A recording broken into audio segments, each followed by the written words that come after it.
पर। जब प्रीस्ट्स ने तूतनखामन को रेस्ट के लिए रखा, तब उन्होंने जिस डेथ मास्क से उसके चेहरे को ढका वो शुद्ध सोने का था और उसका वजन था 9 किलोग्राम से ज्यादा। फिर उसकी मम्मी को 3 सुंदर गोल्डन कॉफिन्स में रखा गया। फिर उसको एक पत्थर के ताबूत में सील कर दिया गया। फिर उसको 4 श्राइन से ढका गया जिन पर चारों तरफ से सोना मढ़ा हुआ था। प्रीस्ट्स ने साथ में जुड़े हुए चेम्बर्स को सोने और बहुमूल्य चीजों से भर दिया। कुल मिलाकर तूतनखामन को 120 किलो से ज्यादा सोने के साथ दफनाया गया था। बॉय किंग ने इतना सोना कैसे इकट्ठा किया? इजिप्ट के ईस्टर्न डेजर्ट में बहुत ज्यादा सोना मौजूद है। टॉमस 2011 से यहां खोजबीन कर रहे हैं और उन्हें सबूत मिले हैं कि पुराने जमाने में गोल्ड माइनर्स यहां काम किया करते थे। लेकिन ये जगह तूतनखामन की राजधानी से सैकड़ों किलोमीटर दूर और दुनिया के सबसे खतरनाक लैंडस्केप्स में से एक है। किस तरीके से उस समय के माइनर्स इतनी दूर से सोना उस तक पहुंचाया करते थे? ईस्टर्न डेजर्ट को डोंकी या ऊंट से पार करने के लिए 1 हफ्ता चाहिए। इतनी दूर आते आते कोई जिंदा ही नहीं रह पाएगा क्योंकि उसे पानी या खाना ही नहीं मिलेगा। पिछले साल टॉमस और जेनिफर ने एक पुराने किले की खुदाई की थी जो इस फैली रेगिस्तान में एक सुरक्षित जगह थी। ये मुझे थोड़ा सा चकमक पत्थर की तरह लग रहा है ना? ऐसा ही कुछ है ये। इन्होंने ऐसे कई सबूत जुटाए हैं जिनसे पता चलता है कि ये साइट इजिप्शियन हिस्ट्री के ग्रीक एरा की है, यानी तूतनखामन से लगभग 1000 साल बाद की। इस सीजन में हमें काफी अच्छा सामान मिला है, जैसे कि ये वेसल, इसमें शायद परफ्यूम रखा जाता होगा। लेकिन इन्हें लगता है कि साइट इससे भी पुरानी हो सकती है। टीम को किले के नीचे और ज्यादा खुदाई करनी होगी, ये पता लगाने के लिए कि क्या तूतनखामन के वर्कर्स यहाँ थे और क्या उसे सोना ईस्टर्न डेजर्ट से मिला था। हमें नीचे कुछ और टुकड़े मिले हैं और जैसा कि आप देख सकते हैं हम किले के लेवल से नीचे खुदाई कर रहे हैं, तो अगर हमें तूतनखामन के दौर के कुछ सेरामिक्स मिल जाते हैं तो बहुत अच्छा रहेगा। लेकिन यहाँ पर इनका काम खतरे से भरा है। पिछले साल आबाद के बहुत बड़े इलाके को खेती करने के लिए बराबर कर दिया गया है।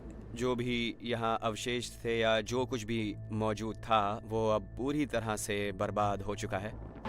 लेकिन आज के दौर में इससे भी बड़ा खतरा है खजाने को लूटने वाले जो ऐसी साइट्स पर सोना लूटने के लिए आते हैं। जितनी ज्यादा देर तक टॉमस और जेनिफर यहाँ खुदाई करते रहेंगे उतना ही उनकी नजर में आएंगे। आप देख सकते हैं कि यहाँ से पूरे दिन गाड़ियाँ आती जाती रहती हैं।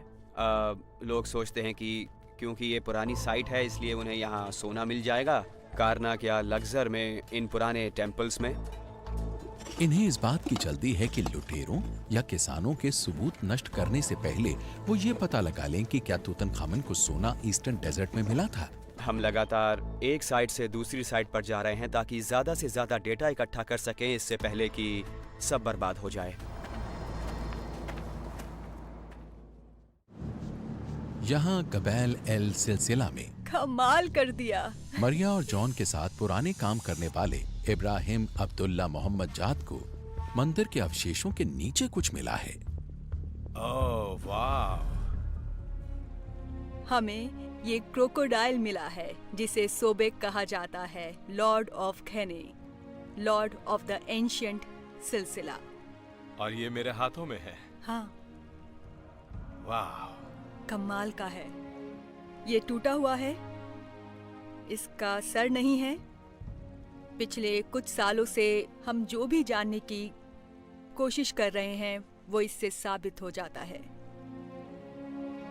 इस तरह की मूर्तियां पूजा करने वाले लोग अपने साथ मंदिर में लाते होंगे क्रोकोडाइल गॉड सोबैक को अर्पित करने के लिए। खूबसूरत है ना? बहुत खूबसूरत। सच में। पहली चीज मिली है। ये बिल्कुल पुराने जमाने के लोगों के पास पहुंचने जैसा है, बिना पुराने जमाने में जाए। सिलसिला स्टोन का बना हुआ है। हाँ, यहीं के पत्थर का। बहुत अच्छा है, शानदार है ये। गॉड सोबैक की मूर्ति मिलने से मरिया और जॉन को ये समझने में मदद मिलेगी कि मंदिर क्यों बनाया गया था और तूतनखामन ने उसे रिस्टोर क्यों किया। सोबैक क्रोकोडाइल के रूप में, जो कि यहाँ का खतरनाक शिकारी है। इस समय यहाँ पानी ज्यादा है, लेकिन लो सीजन में जब पानी नीचे होता होगा तो दूसरी तरफ से लेकर यहाँ तक मगरमच्छ भरे होते होंगे। मगरमच्छ उन सब की जान के लिए खतरा थे जो नाइल नदी के पास काम करते थे। पुराने इजिप्ट के लोग क्रोकोडाइल गॉड सोबैक की पूजा करते थे। वो नाइल को बनाने और जमीन को उपजाऊ बनाने वाला माना जाता था। फेरोज ने नाइल और सोबैक के मंदिर बनवाए, जहां उनकी पूजा की जाती थी, जिंदा रहने के लिए, पानी देने के लिए और लोगों को खतरों से बचाने के लिए। यहां तक कि प्रीस्ट्स सोबैक के अवतार के रूप में मंदिरों में मगरमच्छ रखा करते थे।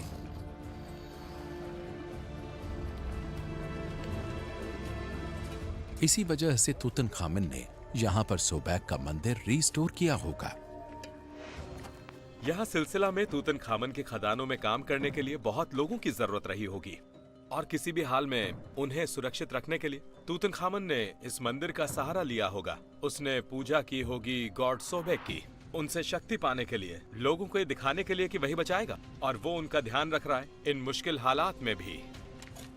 क्या मंदिर के पीछे बना गड्ढा मगरमच्छ रखने के लिए बनाया गया था? हमें दूसरी साइड से पता चला कि वो क्रोकोडाइल रखा करते थे अपने धार्मिक विश्वास की वजह से। मुझे लगता है कि यह गड्ढा क्रोकोडाइल पिट है, जिसमें वो सच में मगरमच्छ रखते थे और यहाँ से उन्हें खाना दिया करते थे। जहाँ मैं खड़ा हूँ, पुजारी यहीं खड़े होकर उन्हें खाना फेंका करते होंगे। टीम ने पानी बाहर निकालने का काम पूरा कर लिया है और अब देखना है कि इस अनोखी सोच का कोई सबूत मिल पाता है या नहीं। ये कंधे पर रखकर पत्थर बाहर निकाल रहा है। लेकिन इतने गहरे गड्ढे से पत्थरों को बाहर निकालना खतरनाक काम है। हम मिलकर एक बड़े पत्थर को खींचने जा रहे हैं।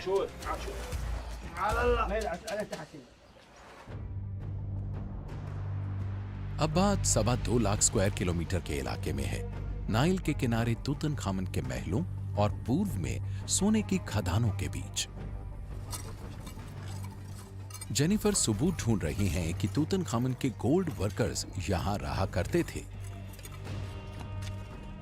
इससे तूतनखामन का एक राज खुलेगा और शायद इस बात का सबूत मिलेगा कि उसे चमकती श्राइन के लिए सोना ईस्टर्न डेजर्ट की खदानों से मिला था।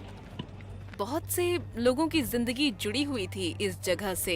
यहाँ पर काम करना, मरना, सोने की तलाश करते हुए जीने की कोशिश करना और फिर आखिर में उस सोने का तूतनखामन की कब्र तक पहुंचना।